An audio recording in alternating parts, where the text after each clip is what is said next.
Hello guys and welcome back to AppWiz. In today's video, I'm going to show you how to check your mention history on TikTok. So without wasting any time, let's get started.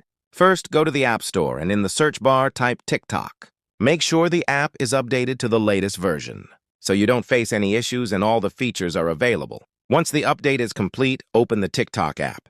Now, go to your profile by tapping on the profile icon at the bottom right corner. After that, tap on the three white lines in the top right corner of the screen to open the menu.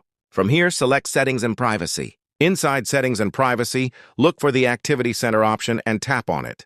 Now, scroll down a little and you will see an option called Mention History. Tap on it, and here you'll be able to see all the posts and videos where other users have mentioned you on TikTok. And that's it for this video. This is how you can easily check your mention history on TikTok. If you found this video helpful, make sure to like it and subscribe to the channel for more quick and easy tutorials. Until next time, take care and see you soon.